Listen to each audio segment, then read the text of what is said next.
Shalom everyone, welcome to our weekly class, Tuesday evenings in Chassidus in English at Chabad of Rechavia. And now we're in the middle of learning an amazing discourse called The Essence of Chasidus. We are on page 57, in the English 56. The main theme that we've been talking about until now is that what is the essence of Chasidus? The essence is that Chasidus is the central theme of the Torah, not only in learning but also in the entire world. When we are permeated with the teachings of Chasidus, then hopefully it elevates and inspires our entire day and all of the learning that we're involved with. What's an example of something in Torah that Chasidus adds? Don't forget, Chasidus is not just another thing. You have Gemara, Mishnah, and Chasidus. Chasidus is something which adds light into each part of the Torah, and also it has its own special light. So, as an example, the Rebbe chooses the Modeh. Modeh, first thing in the morning, the first breath that we take, we say Modeh, thanking Hashem. Now, this Modeh can be understood in the four methods of interpreting the Torah. Pshat, Remez, Drush, Sod. Pshat is a simple meaning. Remez is an allusion, alluding to something. Drush is a little bit deeper, and Sod is the mystical interpretation of the Torah. And then we'll see. So there's a secret, no? And then we'll see what the interpretation of Chasidus is. You're correct. That's is a mystical interpretation. Okay, so let's do first the Modeh according to the Pshat, according to the simple interpretation. Let's do page 56, because we're doing a little bit of a review. To begin then our analysis, the subject of Modeh according to Pshat, the plain meaning of the Torah, is giving thanks to Hashem for having restored my soul within me. That's the simple meaning. Modeh lefanecha, thank you for giving me back my soul. Though we make the blessing of Elokai Neshama for the restoration of the soul, what happens is we say Modeh. We do all of our regular preparations in the morning. For some people it takes 5 minutes, and it takes a half hour or another amount. And then we wash our hands again for Al Natilat Yadayim, and we do the Birkot HaShachar, the morning blessings. Now, the morning blessings include first Al Natilat Yadayim, because we washed our hands. Then Asher Yatzar. And then Elokai Neshama, that's the key over here. Elokai Neshama Shenatata B'Toharahi, we do in the rest of the blessing, we say, Modeh ani lefanecha Hashem Elokai. I mean, it's similar. We don't, by the original Modeh, we don't say Hashem's name. But in this third blessing, which is only said several minutes later or whatever, is we say Hashem's name, and we also finish off with a bracha, Baruch Atah Hashem, which makes it a bracha per se.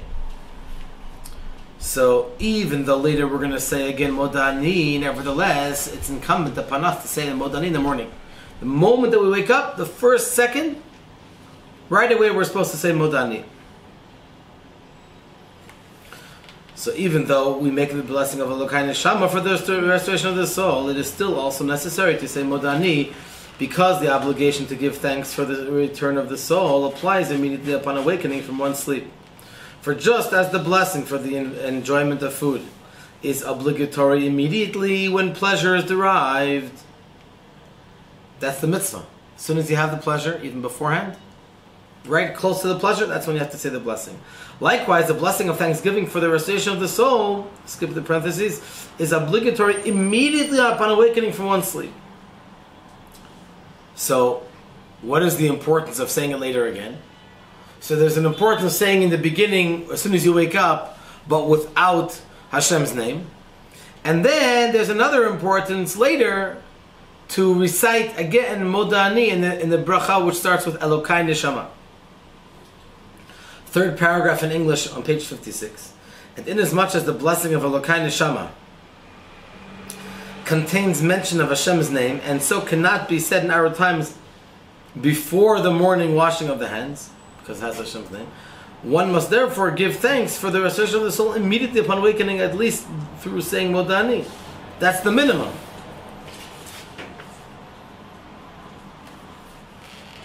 One more paragraph, top of 58, which explains Modeh Ani in the pshat, in the simple meaning.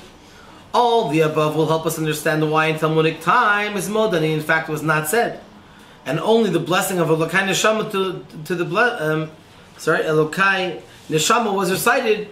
For in Modeh Ani there is nothing new or additional to the blessing of Elokai Neshama. So once you say the blessings of Elokai Neshama, why should you add on another similar words, Modeh Ani, as soon as you wake up? Saying Modeh Ani, but in our time we do say Modeh Ani. Why? Saying Modeh Ani is required in our time is only in order that the thanks may be given immediately upon awakening from one's sleep.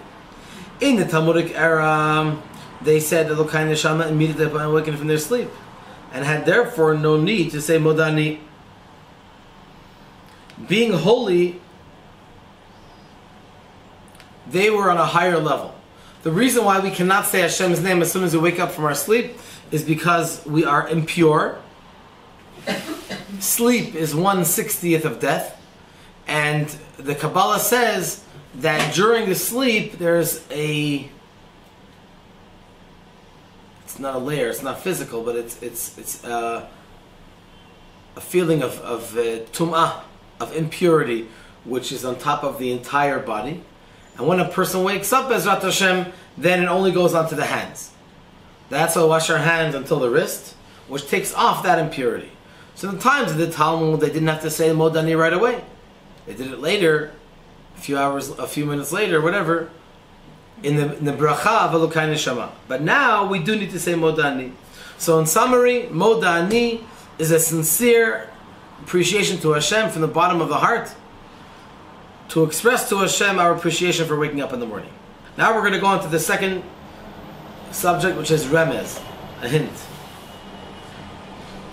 Proceeding to the level of remez, page 58, third paragraph.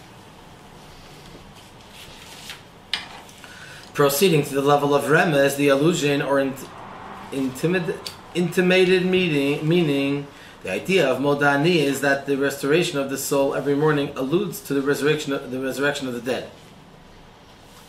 It's not really the resurrection of the dead, but it alludes to it. It's similar to it. For sleep is called 1/60th of death, and hence the restoration of the soul upon awakening is of an order of resurrection. That is the meaning of, for having restored my soul within me, great is your faithfulness. From this restoring my soul within me, we know that great is your faithfulness to the resurrection of the dead. So if we learn like the first interpretation of great is your faithfulness, that's in general. We have a great emunah, faith in Hashem. It's wonderful, it's great. It's more general. If we say the second interpretation, that Modeh Ani is similar to the resurrection of the dead, so when we talk about great is your faithfulness, we're referring to this subject. We believe in you, Hashem. We have faith in you that those that have passed on will get up and be part of our lives once again when Mashiach comes. Amen. Now the final paragraph of page 58. Now we're going to learn a deeper interpretation into the word Modeh Ani as far as the drush. Like medrash, it's the same word as medrash. It literally means to learn, but it's a much deeper way of learning. It's not just as we understand it at first glance, but it's a deeper level of meaning. Continuing the analysis further, according to the drush, the homiletic expounded meaning, the interpretation of Modeh Ani is that through the restoration of the soul every morning, they are new every morning. There's a verse, we said it in Echan, Tisha B'Av, Chadashim lab karim, rabba amunatecha. If there is a verse which is similar to the Modeh Ani, which we say every morning, it's this pasuk. Chadashim lab karim, they are new every morning. In other words, we become renewed with renewed energy, being fresh, waking up in the morning, Baruch Hashem. Rabba emunatecha, those are the words of the Modeh Ani. So now we borrow from this pasuk to hopefully understand over here on a deeper level. To repeat the pasuk again, they are new every morning, and God returns to a person the soul which was entrusted to him, and does not withhold it for the debts which the person owes him. This act shows the great faithfulness of the Holy One, blessed be He. Great is your faithfulness. From this we expound and learn that a person, should also be faithful in trusting in the same manner, and not withhold an article entrusted to him by another because of his debts owed to him. So this is already not so similar. When it comes to the remez, to the illusion, so we say, you know what? That sleep alludes to death, and waking up from sleep alludes to the resurrection of the dead. So you can see the analogy clearer. Now we're getting even deeper, which means that what happens, Hashem, it takes our soul, and then He gives it back to us in the morning. Now, He doesn't say, one second, you didn't fulfill whatever I expected of you yesterday, so when you do that, I'll give you back your neshama. I don't know how you're supposed to do it without the neshama, but that's another scenario. That's another. We're talking about in theory over here.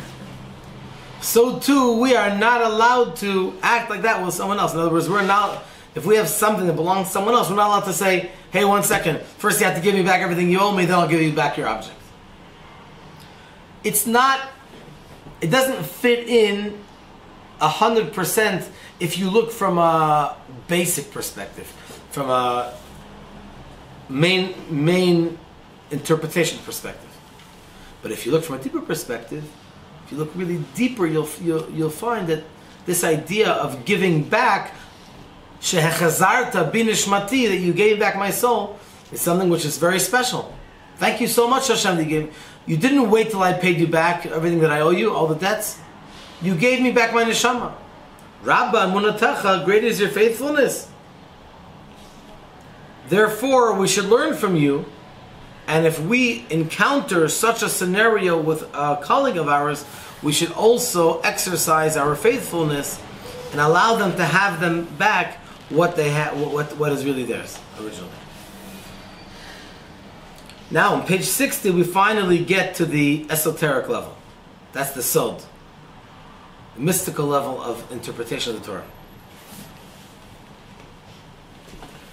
And according to the esoteric part of the Torah, so the Modeh is explained in the following manner. The words living and an eternal king refer to the divine attribute of Malchut. Now we're getting into the nitty-gritty of the different levels in the Kabbalistic terminologies. So we have Modeh ani lefanecha, Melech, right? Melech is Malchut, kingship. Chai v'kayam means live and kicking, live and substantiated. That refers to the level of Yesod, foundation. Because Yesod is what establishes whatever has been done beforehand. Malchut is already peeking into the next realm. But the fundamental, that's Yesod, it means a foundation, that's what it means. It's something which is long-standing, a strong foundation. So, living an eternal king referred to the divine attribute of Malchut, sovereignty and kingship, as it is united with the attribute of Yesod, foundation. For the word Melech, king, indicates God's attribute of Malchut, and the quote-unquote living and eternal king, living and eternal is his attribute of Yesod. Living and eternal king, who has restored my soul within me, means then that the restoration of the soul comes to the level of Malchut as it unites with the level of Yesod. So, Melech Chai v'Kayam, Shachzarta binishmati. How did you return my soul? Through the fact that Malchut is united with Yesod. So, let's try to do this in short, in a nutshell. You have great luminaries, Chochmah, wisdom, Bina, understanding, Dat, knowledge. Then that's the three levels of intellect. Then you have the next three, Chesed, kindness, Gevurah, severity, Tiferet, beauty. Let's do the next three. Netzach, which is victory and eternity. Hod, an inner beauty, and a royal beauty. Yesod, foundation.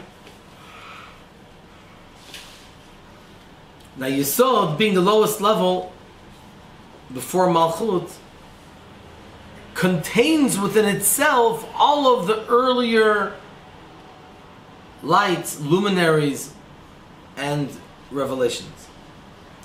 Now you might ask me, what do you mean? Isn't Malchut the one that is the receiver? The answer is yes, it is a receiver, but hand in hand, it's also a giver. Who does it give to? The next world. So if you have these 10 sfirot in the world of Atzilut, Chachma, Bina, Dad, Chesed, Gevurah, Tiferet, NACHLAOT, Yesod, Malchut. So also in Bria, you also have these 10 levels, and also in the world of Yetzirah, formation, and also in the world of the spiritual Asiyah, and also in the world of this materialistic Asiyah, and in many more levels.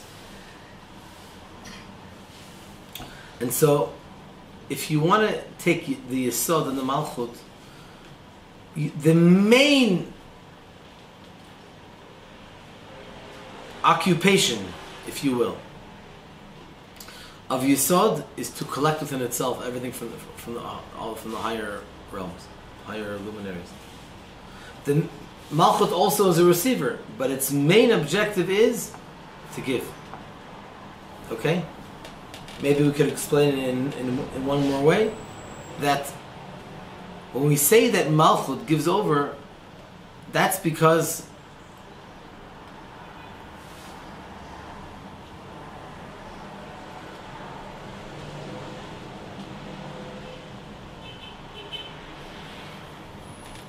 in other words, we can say as follows. Sometimes the idea that Malchut is a giver, it gives shefa and blessing.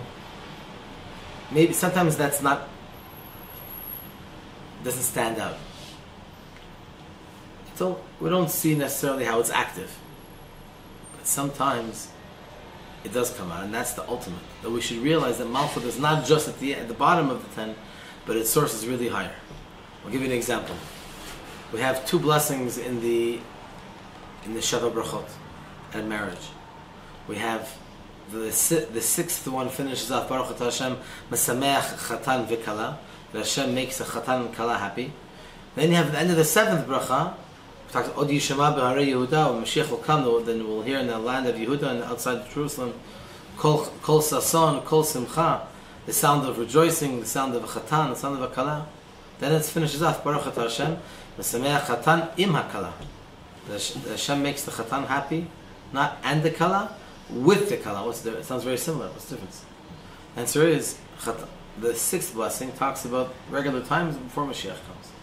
So then the Chatan comes before the Kala, because that's just how Hashem created the world, that the Chatan, the male, is more active, and as it was until relatively speaking recently, that it was the male that mainly brought in the Parnasa, and it was the woman that was at home taking care of the children, also in chinuch, also in education.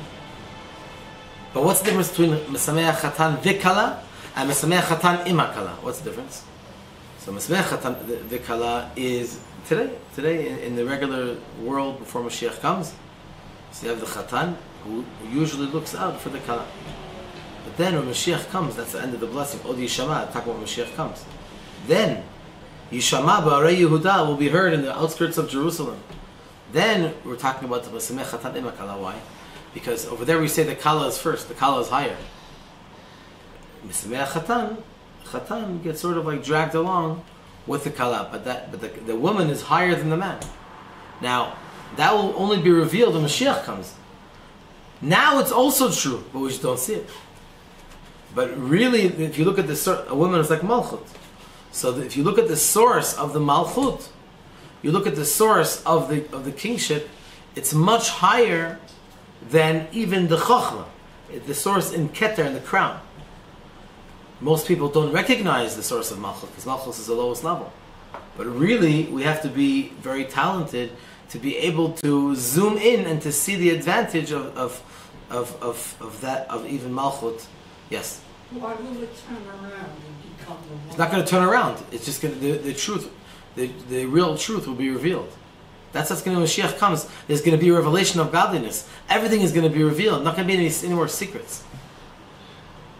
So, now it's also true that the woman is greater than the man.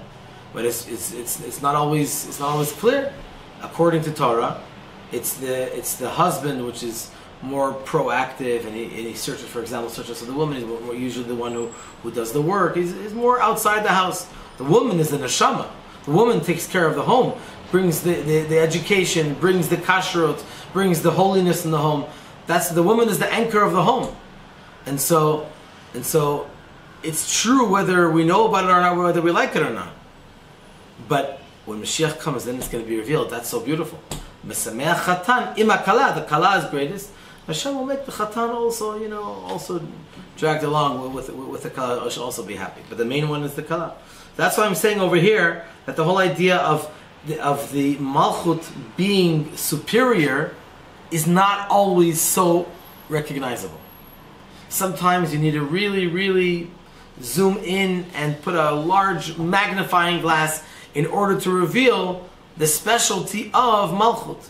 So Yesod is more a receiver. It collects everything. But malchut is really mainly the giver. It also receives, but it's also the giver. Question. Sure. Is this pertaining to all women or just all married women? All women. Oh, because you only used married women. Because we're talking about the case of a wedding by a chuppah. Yeah. So that's what it's relevant to. Okay. But the Kabbalistic interpretation of the greatness of a Jewish woman, it has nothing to do if they're married or not. Okay.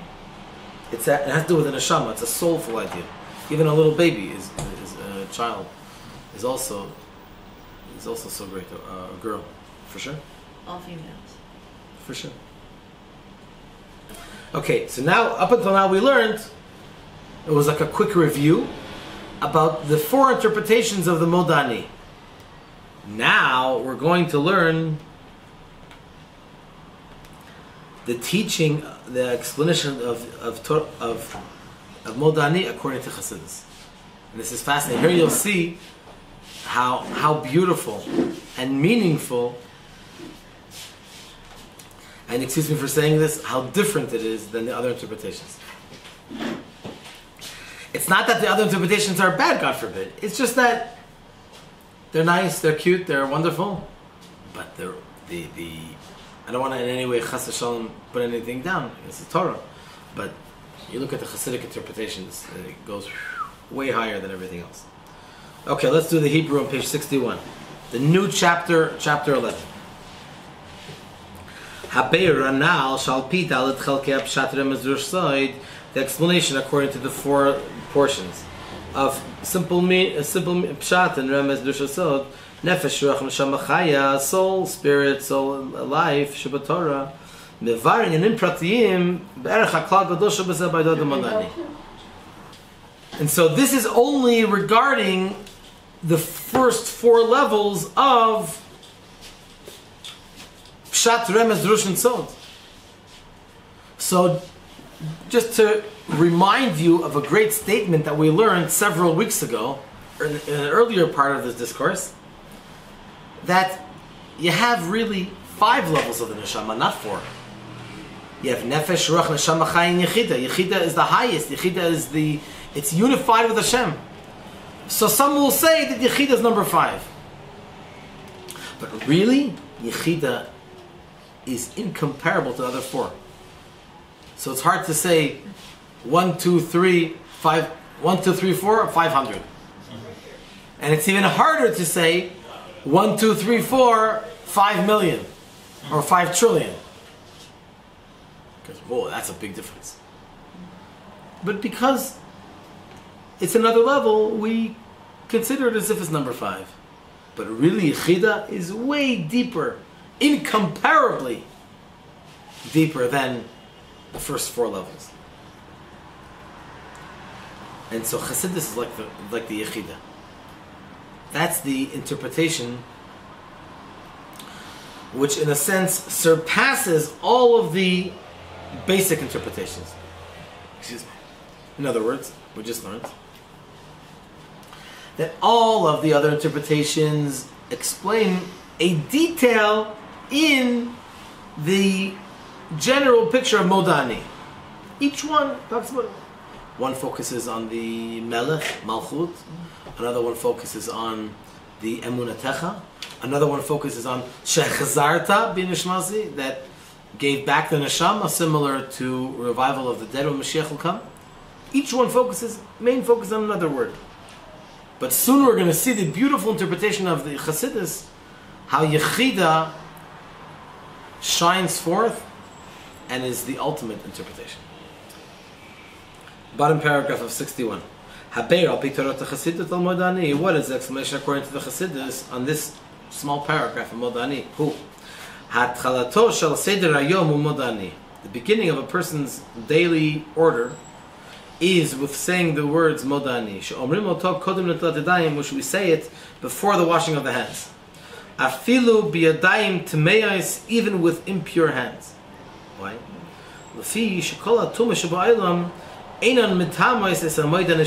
What a beautiful statement. We said it earlier, but you can say it 100 times. What does it mean that you can say Modeh even before you wash your hands? Usually we know that you cannot say any tefillah, any prayer or bracha before we wash our hands. So the simple meaning is because it doesn't say Hashem's name. So it's okay. Bless you. So it's okay to say a tefillah if the Hashem's name is not included there before you wash your hands for the first time. The moment you wake up, you open your eyes, boom, you say Modeh. But the deeper interpretation is that the Modeh is so pure, this prayer is so deep, that no impurity in the world can ever contaminate it.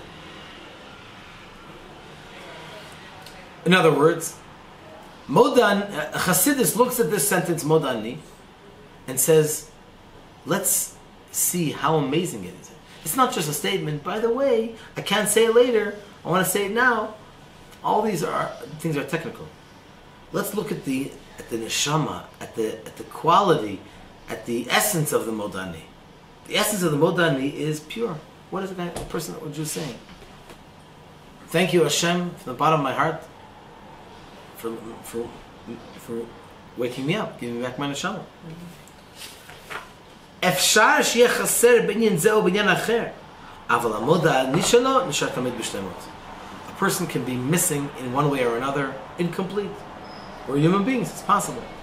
But the Modeh of a Jew is always complete. I'll give you an example. There's one bone in the person, which is called the loose bone, it's right on top of the spine, and that bone can never be destroyed. And we're going to talk about it later on, B'ezrat Hashem, but I'm trying to give you an example of the concept. Now, chas v'shalom, if something happens to the body, that loose bone is never going to go away, never. And when Mashiach comes and the body is going to be resurrected, it's going to be recreated from the loose bone. In other words, the spine keeps the whole body in shape. The loose bone is right on top of the spine, apparently. So, in a sense, the heart is one of the most important parts of the body. The brain is one of the most important parts of the body. The eyes are one of the most important parts of the body. But the loose bone, in a sense, is the most essential part, because neshama isn't, because it's never going to go away. So there must be something deeper. Something like that is by the neshama. By the Modeh. There are many different prayers, and there are many different customs, and so on and so forth. But there's one thing which can never be contaminated. That's the Modeh. For a Jew to say with all sincerity, Hashem, I just woke up literally half a second ago, and I'm so grateful to you. Put your hands together and say Modeh. There's nothing more pure than that. There's almost no ulterior motives. I just spoke today to someone. I went to visit someone for a couple of hours who was not doing well health-wise. And he told me every morning he goes to walk the dog, he looks up to the heavens and he says, Hashem, I don't know why you gave me another day. I'm so grateful to be here. He had some serious unfortunately some problems in the past. Baruch Hashem is doing much better. But it really touched my heart. I mean, that was his way of saying, he says Modeh Ani, besides for that. But it was this idea that first thing in the morning, gets up, walks the dog, and he says, wow, thank you Hashem that I could be here in Yerushalayim. I can have another day, and another day, another day. It's a gift. It's a pure gift from you. Isn't that beautiful? Isn't that pure? Isn't that a message which is unadulterated? It's just beautiful. It's just, it's wonderful. I'm trying to find the right adjective. Because it's pure. I think pure is... It comes from the heart. Exactly, from the depths of the heart. Now you could argue that he's going to go to the shul in 45 minutes, and he's going to daven from the bottom of his heart. That's wonderful. But there's one thing that is, you didn't do anything. You didn't prepare, you didn't brush your teeth, you didn't wash your hands, you didn't do brachot. No material preparations, no spiritual preparations, nada. All you woke up, what do you have? You have the fanciest person, the greatest person, the simplest person, they're exactly the same. Laying down at night and waking up in the morning in their pajamas, just with nothing. No money, no Torah, no nothing. And just, Hashem, wow, thank you for giving me back my neshama. I'm just trying to illustrate how pure it is. It has nothing to do with anything else. It has nothing to do how smart you are. It has nothing to do how learned you are. It has nothing to do how successful you are. It has nothing to do with what you did yesterday. And it has nothing to do with what you're going to do today. It is not connected at all. It's the first breath. Like we said in the beginning of this mimer, we talked about a baby that's born. And the first cry, that's like, it's the first breath. That's really the first breath a child is taking. That's on a macro, on a micro. Every day we have the same thing. Every day we wake up again. That's that scream, which is really the first breath that we take in the morning when we get our neshama back. That's pure. And so that's what the Chassidus says. No impurity, true there's impurity on the hand, but no impurity in the world can contaminate the pure Modeh Ani of a Jew. After illustrating for the last 5 minutes how beautiful the Modeh Ani is, how pure, how deep, how authentic it is, we can hopefully realize a little more how no impurity can contaminate it, because it's essential. That's the whole the name of this mimer, the essence of Chasidus. We've been talking a couple of chapters ago. We talked what does it mean to have an essence. Essence is, it's the essence. It's not great because someone made it great. It's great because it just is great for no other reason. I know it might not make much sense. It's great because it's great. End of conversation. Nothing made it great. Same thing. A person is what's the word? Gullible. I think the word is in bed. Nothing really to them. They didn't do anything, accomplish anything today. There's nothing that separates between them and anyone else in the world from a realistic perspective. A Chasidic insight into Modeh Ani, the preceding exposition, which is based on the 4 levels of Pardes, the Nefesh, the Ruach, the Neshama, and the Chaya of the Torah, elaborates upon various particular ideas in the Thanksgiving Modeh Ani, in contrast to the great general principle. However, Chasidus is really the Yechida of Torah. The Yechida is the highest level, which is unified with Hashem, comes forth to articulate the general comprehensive explanation by elucidating the quintessential point of Modeh Ani, which comes from the level of Yechida within a person. It's amazing. According to Chasidus, the explanation of Modeh Ani is as follows. We begin the order of the day with Modeh Ani, which we say before washing the hands, if you want to follow me. And even with hands which are ritually unclean. Here we go. Second to last line. Because all the impurities of the world cannot contaminate the Modeh Ani of a Jew. It is possible that a person may be lacking in one respect or another, top of 62, but his Modeh Ani always remains perfect. Nothing, you're welcome to have a seat, free of charge.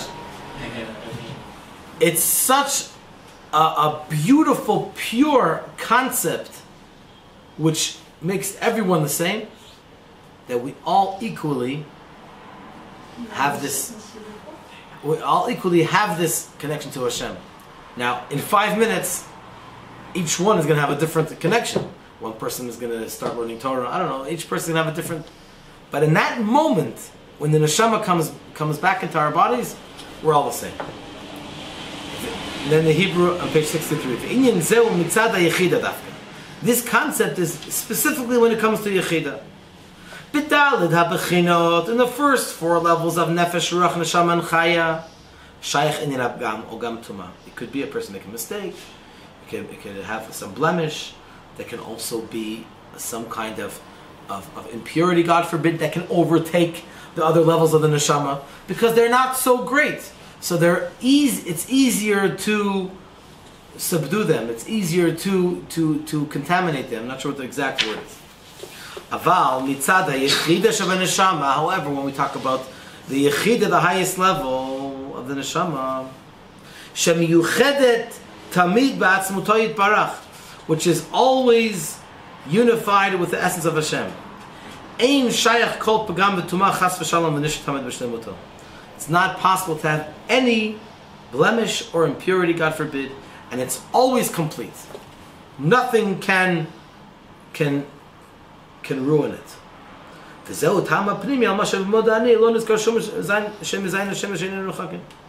is why there are no names of Hashem of the highest level in Modani. So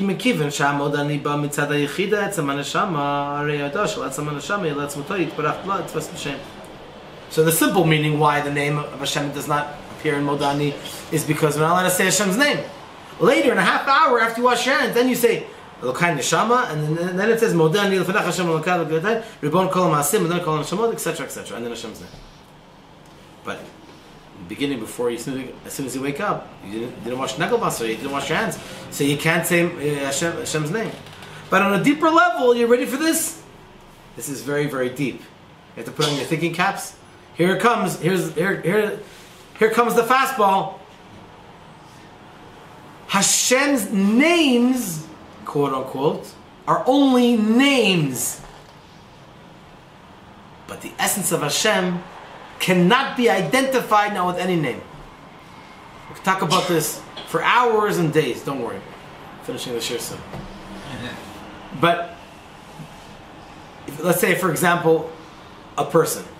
If you put a person in an island, he doesn't necessarily have a specific benefit in having a name, because he's alone on an island. Why do you need a name when someone sees you across the street? Hey, Shmerel, how you doing? Good morning. But if he's alone, no one needs to say Shmerel, because there's no one there to call him by his name. So too by Hashem. Infinite ways higher. Hashem has names, several names. Each name is just like we say, Shmerel, how you doing? It's a way of expressing yourself and relating to someone else. So each name of Hashem also has its own way, own method of connecting and relating to creation, to some other, seemingly other entity. Everything is really Hashem. It's all Hashem. But then you have Hashem himself, so to speak. Higher than a name. Doesn't need a name. Doesn't need a name. There's no way to identify him. Even when we say Hashem is wise, or Hashem is great, as soon as we said the word great, we already lowered him. Because he can't be identified. You're identifying him. You're saying, oh, Hashem isn't that great, because you're able to identify him by saying the word great. So what are we supposed to do? Just be quiet. Thank you. Who? What? When? Where? So because we don't have any other way to express ourselves without saying a word, even though a word seems to limit him in some way, we don't want to limit him. It's just the best way that we can express ourselves. So it's our chisaron, it's our fault, it's our failure, so to speak, that we don't have another way in any language, in any letter, in any words or sentence or paragraph to express Hashem's greatness. But we still say, Hakel HaGadol HaGibor HaVanora, Hakel Elyon, Hashem is great, Hashem is strong, Hashem is awesome, and all these things. Because the Chachamim, that's one of the reasons why the Chachamim instituted Tefillah. Because we're allowed to daven, the real mitzvah, not the real, the original mitzvah, the best mitzvah, the initial mitzvah is to, whenever you have a need, to turn to Hashem. Nonetheless, our Chachamim, our sages, instituted these words. Because it's not our words, Hashem, we're just saying our sages' words, and those words are very carefully chosen. So once again, in summary of this paragraph, the Modeh is an expression of the Yechida, the essence of the Neshama, directly to the essence of Hashem. So that's why we don't say anything. We just say Modeh to who? Lefanecha, in front of you. Who are you? We all know who is you, Hashem. The capital Y. You. We thank you. I thank you. It's like, for example, we know there's only one parsha from Moshe's born until Moshe's passing, and his name is not mentioned. And so, in short, what does Chassidus explain? In a sense, Moshe is found in V'ata Tetzaveh more than any other parsha. Why? Because any other parsha has a Moshe's name. Wonderful, it's very nice, really, truly very, very special. But Moshe, his essence is higher than his name.